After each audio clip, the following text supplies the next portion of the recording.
Welcome back to Camp Legend. I am Ian with the Starter Set podcast. You probably have found this channel recently through the podcast. We're trying something new here, and I have with me Curry, who joined us on the podcast when we covered Pokemon, and we're going to do a little cool Pokemon video today for you. But I did want to first say hi to Curry. So Curry, say hi. Tell us a little bit about your Pokemon background. Hey everybody, glad to be back. Slightly different format this time, Yeah. but as I kind of mentioned when I was on the podcast with the guys back in last season, I am a former kind of hardcore competitive Pokemon player, that's approaching things a lot more casually now, not doing the you know hardcore tournament grind where you have people going to regional tournaments at least once a month. Just something that I don't currently have the free time to kind of, or really the disposable income to sustain that much travel. Yeah.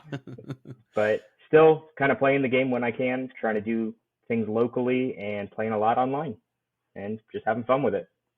Awesome. Yeah. And, it's crazy because when we first reviewed the game, I remember being not super, super impressed. And I think part of that was, the Pokemon TCG Live client being a little fiddly. And also, I played right at the end of a meta before rotation. But shortly after, I ended up, as I've talked about on the podcast, going in and just really diving into the game in person at my local store, and I've been through some interesting journeys in terms of picking up a starting point, like what to play, finding the balance between off meta and a meme and joke deck that can't really win, and trying to find that line. And I've grown to appreciate that Pokemon is a game that wants you to play meta or meta adjacent. And with that in mind, I figured Curry and I could give you, the audience, if you're interested in Pokemon, a little bit of a shortcut to competitive relevance that I didn't do, which is a few handpicked decks by us that are meta or meta adjacent, but are accessible for newer players. And the way we're sort of judging that is through the cost of investment to put the deck together, as well as the fact that it is a relatively easier to pick up and learn deck. And finally, making sure that no big pieces are going to be rotated out in the next few months when there's a rotation, so that even after rotation, when there's a bunch of crazy new stuff, it's still something that likely will be viable. And so with that in mind, I'm going to share my screen, and I'm hoping that Curry will lead us through into the very first deck that we've pulled for you. Yeah, more than happy to. So the first deck that we wanted to talk about was something that has kind of been a fringe idea. I know that I mentioned when I did my little snippet for the podcast that Gholdengo was kind of one of the premier or feature cards for the Paradox Rift set, but it hasn't seen a ton of success kind of in the Western scene. Both North America and European tournaments haven't had a lot of Gholdengo decks, or at least none that have cracked really high placements.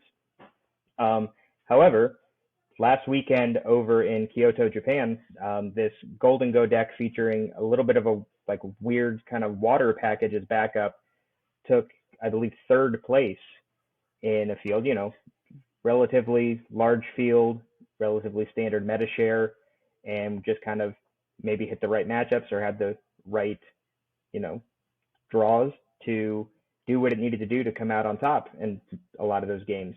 And you'll see some kind of innovations here that are a little bit different from where the deck started. I know that when people first started building the deck, they were excited about the lower HP Gimme Ghoul because it had a call for family attack to maybe help you set up a little bit better. People instead are opting for the 70 HP Gimme Ghoul because it makes you a little bit more resilient to things like Sableye or other things that can spread damage, let you kind of stack things up there.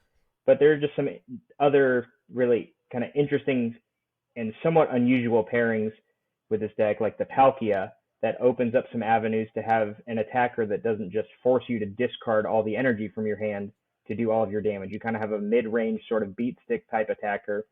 It's got alternate weakness, alternate typing, happens to complement the Gholdengo in that it can hit a lot of fire types for weakness, and then its V-Star power, Star Portal, will also let you either attach the water energy that you have discarded from your Make It Rain attack with Gholdengo to Palkia, or something you've discarded potentially with concealed cards with Radiant Greninja could also be attached to Palkia, or to that Greninja itself which then allows you to pick off a couple of different targets on the bench.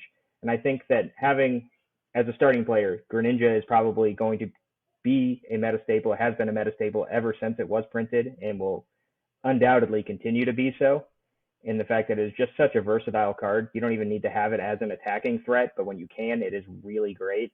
The Moonlight Shuriken attack, which you can see on your screen now, discard 2 energy from the Pokemon, do 90 to 2 separate Pokemon. In some cases, you can do 180 if it happens to be a Water-Wood Pokemon, but it allows you to kind of cripple setup where if, for example, you were in a Gimmighoul, or rather Gholdengo mirror, you would pick off 2 of those Gimmighouls, prevent your opponent from setting up, and then you're kind of able to run away with the game. And so you might think, well, aren't we worried about that? What if our Gimmighouls get sniped off by Radiant Greninja?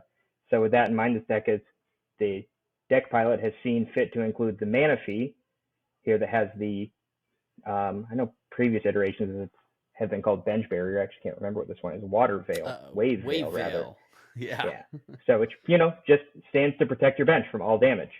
And the other kind of rounding out our Pokemon line is the Melodic. Now, unfortunately, this card will be rotating whenever our new H-block sets come in, but in its current iteration, this Melodic serves as a protector of our deck from supporters like Iono, Judge, or even your bench Pokemon if your opponent wanted to play something like an Avery. So we don't necessarily have to lose our hand where we've been stockpiling energies to knock out Pokemon. We don't have to lose our precious bench Pokemon that we're using, for the most part, our entire field every game to kind of keep the deck humming.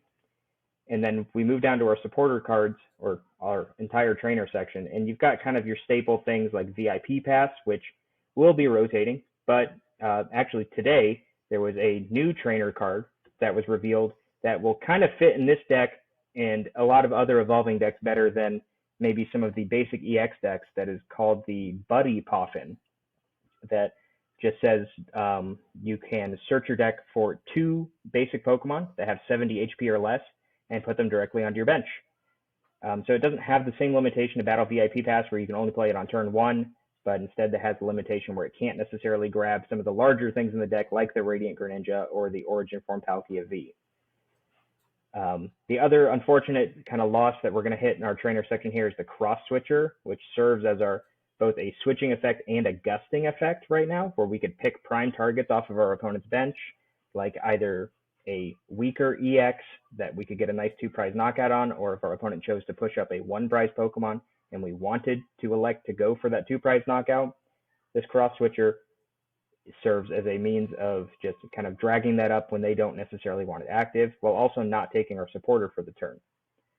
In the place of this, if you kind of wanted to rotation-proof things, you could pretty easily include cards like, just switch, and then maybe increase your count of boss's orders in our supporter section, and you'd accomplish effectively the same purpose.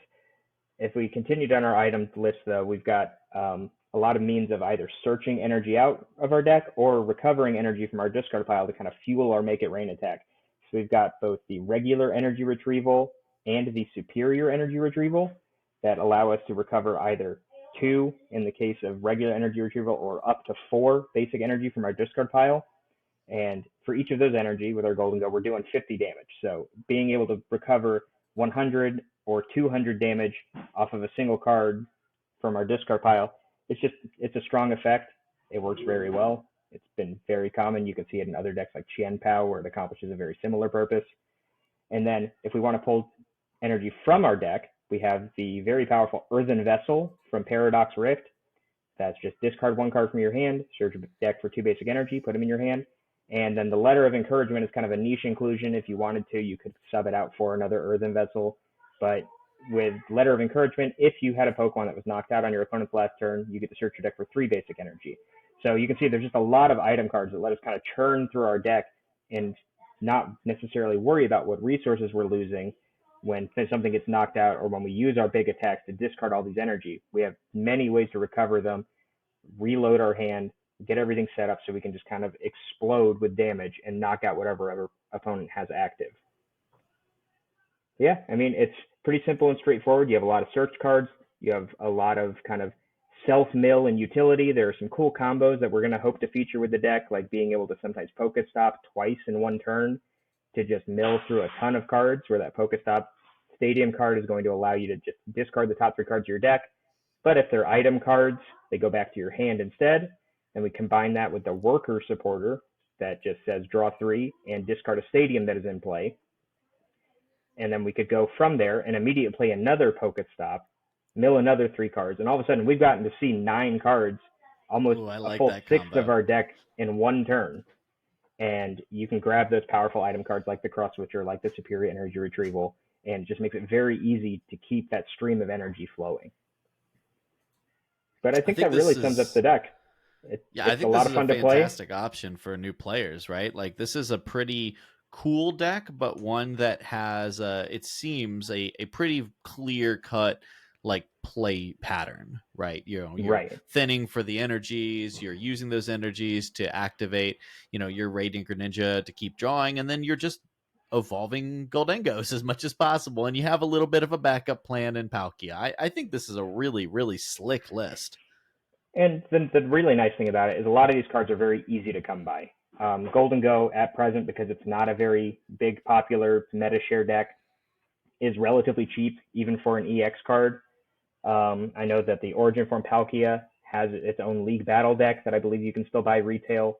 Mm-hmm. Radiant Greninja is featured in several retail products, including that Radiant Palkia deck or that Origin Form Palkia deck, and a couple of other EX battle decks. I think either the Quaquaval EX or Meowscarada EX decks have Mm-hmm. one of them has Greninja in it. I I think the think other that's one has right. Yeah. Alakazam. And Yeah, I'm pretty sure a the lot of those Quaquaval one products, has this. yeah. So a lot of these cards are pretty easy to come by in regular retail products without necessarily having to risk opening packs to acquire them. And you could also just go the route of buying singles. And this deck, unfortunately, on the website that we're having to use to feature this list, even though, shout out to PTCG Legends, they do a great job of cataloging a lot of successful lists from tournaments. This one doesn't have a cost associated with it. When we switch over to look at the other decks we're going to feature, you'll be able to see full well how much those decks actually will cost to build at the time that you're looking at the list. Yeah, and one of the things too is like you mentioned, Curry, right? Like the battle VIP passes, the cross switchers, they are going to be a little on the pricier side right now, but with the knowledge that there are options to exchange them both in the future as well as in the cross switcher situation. Right now, you could modify the list to, Yeah, take the cross switchers absolutely. out if you can. It's like it's pretty accessible. Yeah, I'd say so. And I also think that this deck's just a lot of fun to play. I mean, who doesn't love playing when you sit down to play a card game? Who doesn't love just drawing a bunch of cards? Or if you're Well, doing something, if you're playing a game of Pokemon, who doesn't just love to do a bunch of damage? that's right. And, who doesn't love the fact that when you announce your attack, you get to say, I want to make it rain. Yeah, So that's the attack you and get to announce. and if you're playing if you're playing with physical cards, you just have like your fistful of cards and you just drop them all on the table. This is how much damage I'm doing. Incredible.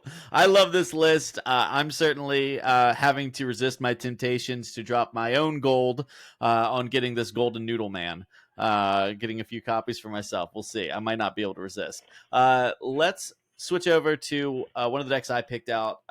This is not as crazy and wild as the one that Curry picked out with Gholdengo, but I thought it might be cool to look at Arceus. Now, this is slightly on the pricier side, this version I picked out, but a little bit of that is because of some of the optional cards in the list, as well as the inclusion of these Giratina V and V stars, which are really, really popular right now. But what I wanted to showcase about this list, despite it being slightly pricier, is just how modular this deck is for new players. And what I mean by that is the key center of the deck is Arceus VStar. So Arceus VStar has the ability Trinity Nova, where it's the attack. Sorry, it has an attack Trinity Nova, where for 3 colorless energy you can do 200 damage, which is not nothing. And then you search your deck for 3 basic energies, which you can attach to any of your V Pokemon in any way you like. This card is not rotating, which is really important. You'll see down here we got the little F mark. The E mark things are going to rotate soon, but this is safe for a whole nother year plus. And obviously, that ability to accelerate energy to other V Pokemon is extremely powerful. But that's not it. You also have the incredibly powerful ability Starbirth, which uses your once per game V Star to search your deck for any 2 cards you want and put them into your hand. Like, that is really strong. And Oh, in it's nuts. fact, It's nuts. it's nuts. Yes, it's passing strong and going to nuts. And so with that in mind, right, you have, and I'm gonna switch back to our visual view here. You have the Arceus V and Arceus VStar, which are able to accelerate energy to any other V Pokemon you want directly from your deck. So just because we have the kind of expensive Giratina V-Star right now, we don't have to use them. In fact, my personal list that I play at my local shop, because of I'm somewhat aware that my local meta really, really likes Chen Pao. I don't play the Giratina. I play Pikachu. I play Pikachu VMAX because it can wall the attacks from Chen Pao and have super effective damage against all the other water Pokemon, and it also can have super effective against flying Pokemon like Pidgeots. So you can take any V Pokemon, and so I'm going to show you just a little bit of the range. We have versions that have Regigigas, right? We have versions out there that have Duraludon, although I think that might rotate. Yeah, that one's rotating. Yeah, Duraludon's rotating for sure. But any of these V and V-Star Pokemon and V-Max Pokemon that are still going to be in the game, of which there will be plenty, you will be able to include in your list and flex them around however you want. This is another Regigigas version, but which may in fact eventually be the preferred version. We've yet to see what that's going to look like. But besides that, the main reason I picked this was because I personally have had a good amount of success playing this as a new player because, and Curry can speak more about this, this is an extremely linear game plan. I think you would agree the kinds of decisions you have to make with this are much more macro than they are micro. Oh yeah, absolutely. And I mean, the deck aims more to kind of execute, like you said, execute its game plan every time, and you don't really have as many hoops to jump through necessarily as some other decks may, and you actually have tools in here to kind of inhibit that hoop jumping with those decks in the form of like the Path to the Peak and other disruption cards. Well, and let's talk about that, shall we? You might look at this and immediately go, wait, why would you play this Path to the Peak when you have such a strong ability on Arceus? And typically the reason being is with Arceus, you're most of the time going to use it as soon as you get access to it, if you need to continue setting up, or you sit on it for a long time waiting for the moment that you need it. And so during those interim periods, there's almost nothing else in the deck that actually wants to use their abilities on a regular basis that are affected by this Path to the Peak, which shuts off rule box Pokemon in play, but notably not non-rule box Pokemon like your Draw Engine Barrel. So the best thing you could do as this deck continues to, because this deck doesn't chunk super hard outside of if you can set up your Giratina V-Star, which does a nice solid 280, but it's not like you're really going to be trying to hit with 280 for more than 2 or 3 times, right? And so there's a situation here where you're like, okay, I may have to whittle down my opponent's Pokemon with dealing 200 or really 180 at a time with the double turbo energy to attach here. And during that interim, I don't want them to be able to chain a bunch of effects with Radiant Greninja and Gholdengo being one of the prime, a great candidate that really wants to use as many of its abilities as possible, and Path to the Peak inhibits that. More importantly, I would argue this deck loves its hand disruption. So things like Judge and Iono to force the opponent as they're trying to build up. You have your linear game plan. You've got your Arceus charged up, probably, hopefully hitting right on turn 2, swinging and charging up your other, Pokemon on your bench. And you're saying, I just want my opponent's, more complicated deck to have a harder time. So that's kind of what this deck does. It stays linear. It keeps your options big picture. Okay, which Pokemon do I bench? Okay, do I need to, boss something up, or do I just want to hit this thing here? But you're not having to take like 10 plus actions per turn. Instead, you have a few important actions to focus on. And so it helps you, as a new player, in my opinion, it helps you just stay on target, keep your brain from cluttering with too many options, and really sort of put the onus on your opponent to disrupt what you're doing. Any other Exactly. thoughts on this list, Curry, before we move on? Well, I know we called out the Path to the Peak as being kind of a key card. It is worth noting that that is going to rotate Yeah. whenever the E block rotates out. Um, and you'll see a few other things, like a lot of Arceus lists will include the Drapion V as a counter to Mew decks. That won't be something you need to consider post rotation. So you get a little bit of a saving grace from that. The nice thing about this deck, I know we kind of noted previously that the Battle VIP pass is rotating, and this is a deck, as you can see on the screen, that does not necessarily rely on that in its current form in anyway. So it's something where if you're a fan of just accomplishing your task consistently and just kind of staying in the course throughout the entire game, I think this is a really good fit for somebody. It still has a lot of things that decks need to be successful in the form of some of the powerful abilities like the Arceus or the Bibarel, and just big attackers for the situations where you need it. Otherwise, you just kind of keep doing your thing. And Yeah. I great. think of all of the decks we're going to look at, this is the one that is probably the easiest to pick up and play and understand what you need to do to pilot it from jump, Yeah. which I think in my mind is what makes it worthwhile. I also want to throw out there that although the Arceus and the Arceus VStars might be a little pricey as singles, you can get them as promo cards in the trainer toolkits from a year or two ago. And Yeah. those things are plummeting in price right now. And what's nice about that is if you know you're going to get into the game, that gives you a bunch of packs and some really valuable, you know, trainer cards, gives you some energies, although you'll quickly find that you don't need any more energies after enough time as a Pokemon player. But it gives you some great, base of trainer cards that you'll be able to start building your decks out with. So it can be a nice investment. It also gives you some sleeves, a box to carry things. And I still use the trainer toolkit boxes when I take, 3 or 4 decks to league nights. So just throwing it out there that, look around, and I found a trainer toolkit on clearance for like $15 at a store the other day. So I was like, okay, all right. So keep your eyes peeled for that one. So let's move over to your second list, Curry, unless you had Sure. something else on this. No, I think we've just about covered it. I would say that at this point you're probably more of an Arceus expert than I am. It's not something that I put personally a ton of time into. Expert, I wouldn't say, but I do think it's a great option for new players. Yep. Let's move over to Charizard.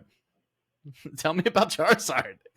Um, Charizard it's Charizard. It's popular. Always been popular. Every time they print one, everyone thinks that it's going to be worth $1 million at some point. But the difference between this one and a lot of other previous iterations is that it's actually a good card.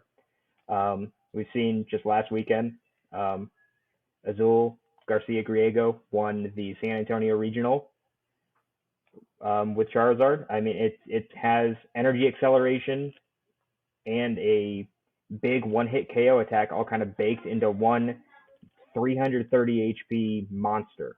Mm-hmm. And the deck, once it gets set up, is very hard to take down. And the very nice thing is that because almost the entire deck is going to be sticking around when we go through our next rotation as well. We looked at a few kind of important cards if you go back to the list, like the Celebrations Mew is kind of important when you're setting up.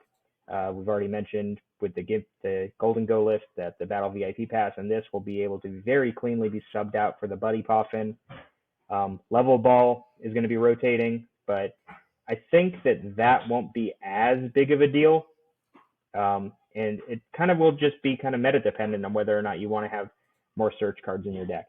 But the really kind of powerful thing about this is that you set up your entire board a lot of times and you're okay with your opponent taking a couple of prize cards, because for every prize card that your opponent takes, Charizard EX's attack just gets stronger and stronger, and he remains as difficult to knock out throughout the entire course of the game. And you supplement this with the Pidgeot EX, also from Obsidian Flames, that lets you search your deck every turn for any card you want to. It's an ability that's so powerful that they printed a tool card for a Seal Stone to do it, or we just saw in that Arceus deck that you could do that once a game to go get 2 cards, and this Pidgeot lets you do it every single turn.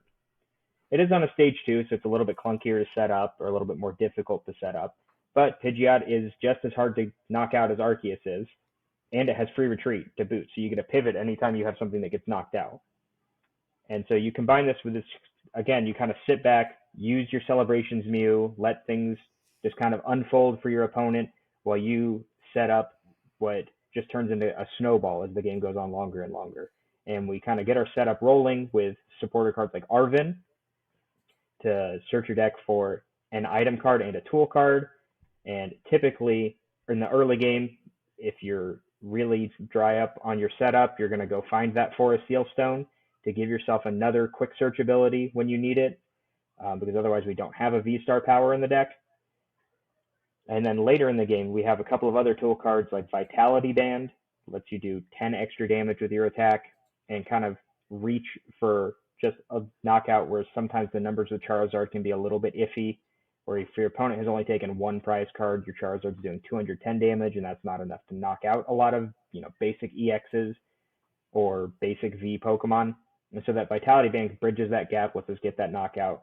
And then there's another niche tool in this list in particular in the form of the Justified Gloves, which allows you to do 30 extra damage, but only if your opponent's active as a dark type.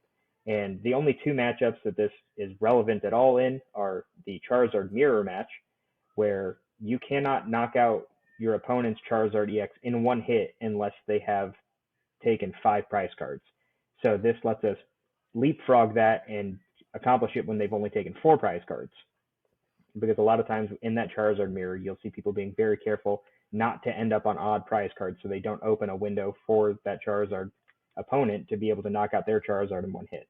We've seen a little bit of kind of variation on this. People will either do the Justified Gloves, or in Japan, it was a lot more popular for people to play the TM Devolution. And you would take your time to go around your opponent's board and not knock out anything, and then devolve all of their Pokemon in 1 fell swoop. And so, if you're accomplishing that, you're, wasting a lot of resources, even though you're not necessarily taking a lot of prize cards. Because if you look at this, there is no Pidgeotto in this deck. So the only way to get out Pidgeot EX is via Rare Candy. And we've also only got 1 Charmeleon. So most of our Charizards are also coming from that Rare Candy, which is just, a precious resource. We can only play 4 of them, so we can only evolve 4 basics into 4 stage 2s over the course of the game. So it's something where you need to potentially be wary of that TM Devolution. Otherwise, it's just, like I said, it's kind of a powerful deck that has some interesting tools that got added with the Paradox Rift release, like Counter Catcher. So now you can make very powerful plays, especially when you have your Pidgeot on board, where you can do something like Iono your opponent to 1 or 2 cards, and then Counter Catcher, a key thing to take a big knockout and really set your opponent behind. This deck is a little bit more complicated sometimes than probably the previous 2 that we've talked about, and unfortunately it is also significantly more expensive. You kind of do have the Charizard tax applied to this deck, but I do think that it is still relatively easier to play than something like your typical Lost Zone decks or Gardevoir as examples. And oh yeah, much easier than those decks for sure. But Charizard is it's always been a fan favorite. I think it's something that a new player would very easily find themselves being able to gravitate toward. And there are some cheaper versions of the card available now that they've released things like the Charizard EX Premium Collection. The price, at least from a singles perspective, has gone down a little bit. But it's going to kind of just bounce back and forth depending on how successful the deck is in tournaments. Yeah, I also want to throw out there, too, that while this deck is probably a little more complicated, definitely the most expensive of the decks that we're looking at, it is also probably the most rotation proof, and also probably the best bet for long-term viability. Of the 4 decks we're going to look at, this is the one that will almost certainly be meta or, meta adjacent. May not always be the best of the best, but it will probably be in the meta until it rotates out. Yep. And And so as far as like a safe investment goes, this is probably as good as you're going to get. yeah, and it's actually like it's echoing what you just said. This most of this deck will not rotate this year or next year Mm-hmm. because it's primarily comprised of G block cards. You'll lose all of the V Pokemon will rotate, whenever the F block rotates out. But these two feature on the screen, the Rotom and the Luminion, which kind of just act as support Pokemon and targets for our Forest Sealstone to be attached to. Both stick around through rotation. So like this list on the screen, we lose the Celebrations Mew, the Battle VIP Pass, and Level Ball. Everything else sticks around, and I think that realistically the deck doesn't have a ton of flexibility as far as like options that you would potentially want to add to it, but I think that you can kind of spice things up to your liking. We've seen other iterations that are kind of like Comfey or Lost Zone based. And so if you do find your Charizards, you don't necessarily have to feel like you have to immediately go to the Pidgeot based build. There's Barrel builds still Yes, that are and running around. Yeah. the Barrel is a very cheap card. Yeah, They throw very him. cheap. They throw him in everything. Yeah, that's right. Well, awesome. I think this is a really cool list. Obviously, this just won a big event. And as we've talked about, while it is a little on the pricier side, it is one of the best options for a new player if you know for sure you love Pokemon and you're going to be in the game for a while. So this is the Charizard EX list. Very, very cool and strong deck.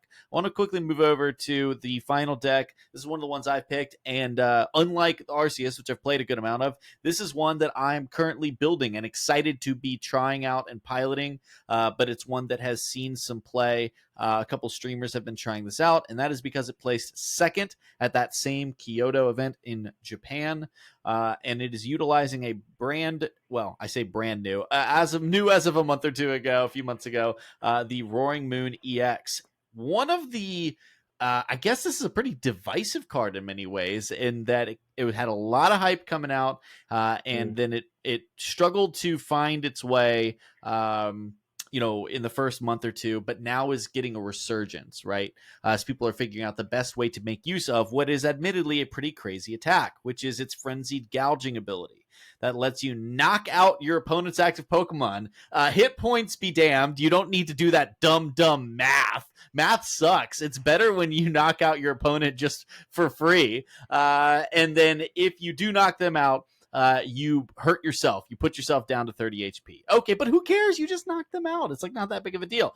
Obviously, the thing with Roaring Moon EX, because it's an EX, it's a two-prizer. So what you don't want to be doing is using Frenzied Gouging on a little one prize stage one, or basic Pokemon, and then get knocked out for two prizes in return. That's why you also have a second ability. Calamity Storm, which does 100 damage for the same energy cost. But if you can discard a stadium in play, it does 220, which is enough to knock out a few key Pokemon in the meta, like Chin-Pao and stuff like that. Okay, but you have to have a stadium in play and then discard it. What's crazy about this, though, is that it does have a pretty steep 3 energy cost to do these attacks, or you would think that would be steep. But in fact, because it's a dark type Pokemon, you get access to Dark Patch, which allows you to circumvent the 1 energy attached per turn rule by using this item and attaching a dark energy from your discard pile to one of your benched Pokemon. So as long as that Roaring Moon is on the bench, you can bring in an energy from the discard pile to it. And then obviously you can play as many of these as you have access to, and as many as you have dark energies in the discard pile.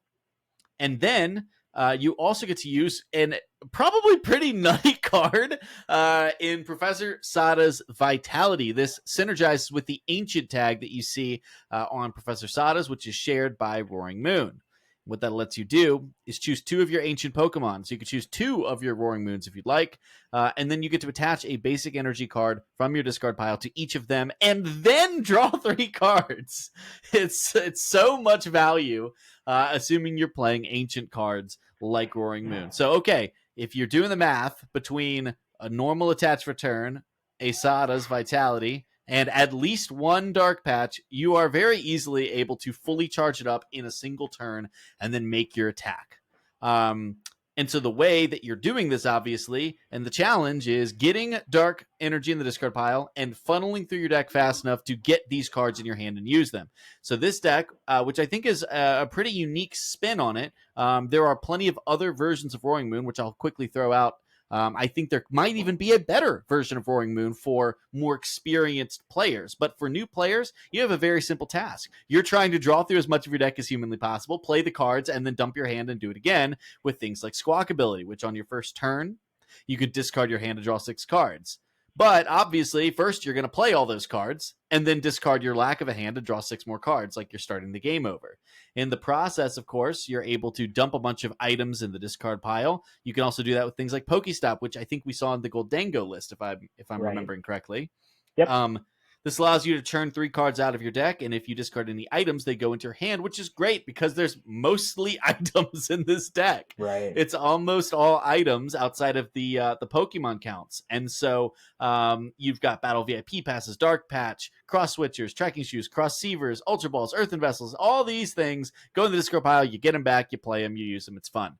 And again, it's a pretty simple task. Just draw a bunch of cards, discard a bunch of cards, and if you get dark energies in the discard pile, well, that's great because you needed them there in the first place for Dark Patch, which is funny because the problem with Pokestop a lot of times and cards that dump a lot of cards from hand is it can be really bad to put in most decks to put your energy in the discard pile because it limits your ability to attack for the rest of the game, but that's exactly where you want them in this deck. And then, of course, the cool thing about this version is the Darkrai VStar. Which if you accidentally discard too many items, you can get 2 of them back with your once per game V-Star ability, which allows you to assemble potentially your second Cross Switcher, which allows you to do that combo Gust effect, or your Cross Siever, which is similar in that it puts a Pokemon or supporter card that you accidentally dished, puts it back in your hand so you can use it. You're not running a whole lot of those supporters. You're just running the Sadas, 1 Boss and 1 Iono. So being able to pull those back is pretty cool. Now, here's the thing. Curry, you've probably noticed as we've been talking through it, there are a few cards in here that are getting rotated. Yeah. We've got the Cross Sievers. We've got the Cross Switchers. We've got the VIP Pass. But as I've been looking through this deck, I've become more and more convinced that that's really not the end of the world. Because those are the kinds of cards that are also being eliminated from all of the decks and like in its competition, especially like the VIP passes and stuff like that. And This is the kind of deck that makes the most out of probably one of the nuttiest one-off cards that's been printed recently. And it's becoming a staple in all of these really go fast strategies, which is Squawk and Seize on Squawk Ability. For sure. And so I've become convinced that there will always be the ability to play a Turbo Roaring Moon, even if you take some of the individual noodly cards out of the deck. And so there is a build out there, which I highly recommend if you're a new player and you're really interested in Roaring Moon. Maybe you're a Salamence fan, right? Maybe you're a Darkrai fan, whatever. You can look at this and very easily go, okay, I build this, and for the next 3 months or whatever until rotation, this is really, really fun. But you're going to be able to go and find lists that are taking a more of a toolbox approach because, and you know what, I'm just going to go ahead actually and pull it up here. We're going to go to, there's my Dark Souls playlist. That's fun. And has been playing with a really cool list here. And this is using some really neat stuff. No, this is the wrong one. Clearly, I don't know. What is it with Azul and Roaring Moon? Just seems to want so many videos. And it's using Iron Hands, EX, Galarian Moltres, Radiant Greninja, and 3 types of energies. And so if you're ready to step up the difficulty of your Roaring Moon list, there exists a lot of opportunities to create more of a toolbox style approach. So anyways, there you have it. All right. Well, hey, those are 4 lists. If we're going to go through and sort of give these some, superlatives, right?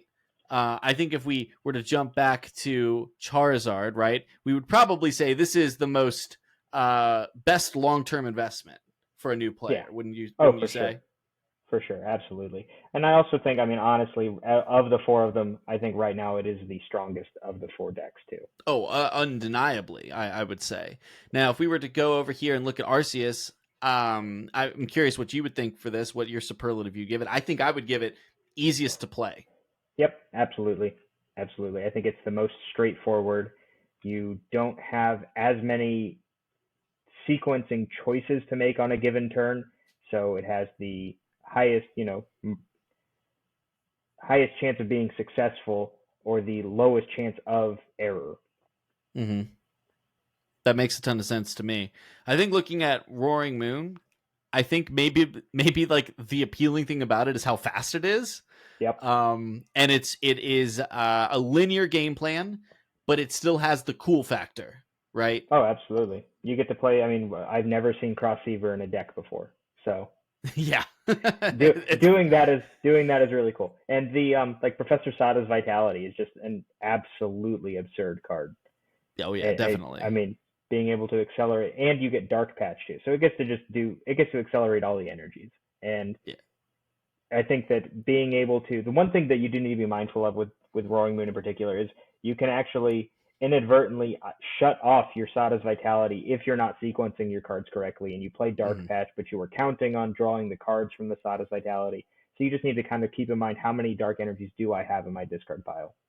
Uniquely, this might be one of the best decks for learning more nuanced components of the game, Yeah, and that like it is forgiving, but it also, correct sequencing, a lot of forethought elevates it. So you're not yeah. going to get punished for making one misstep, but not making any missteps will elevate this list.